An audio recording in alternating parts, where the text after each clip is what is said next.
The Washington Post has just reported that former President Trump's longtime accountant has started giving testimony to a New York grand jury that is investigating Trump's financial practices.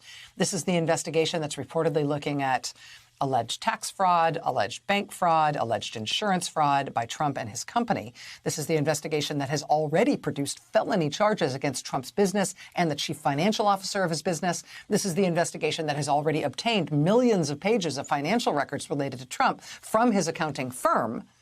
But now with his actual accountant responding to subpoenas and appearing before the grand jury, as the Washington Post puts it tonight, this grand jury is now hearing testimony, quote, from a man who could serve as a human roadmap to that data.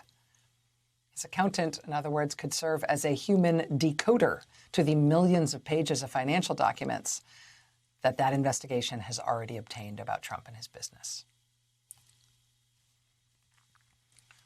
What could be worse for Trump than learning that his longtime accountant is testifying about him to the grand jury, a grand jury that has millions of pages of documents to back up that testimony? What could be worse for Trump? The only thing that could be worse is learning that his longtime banker is talking about him too.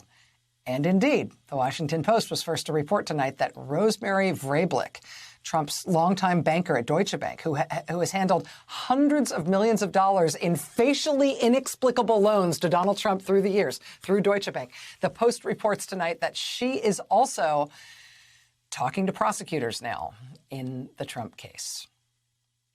His longtime accountant, his longtime banker, one of them appearing before the grand jury, one of them just speaking directly with prosecutors in that ongoing criminal investigation of Trump that has already resulted in felony charges against his business.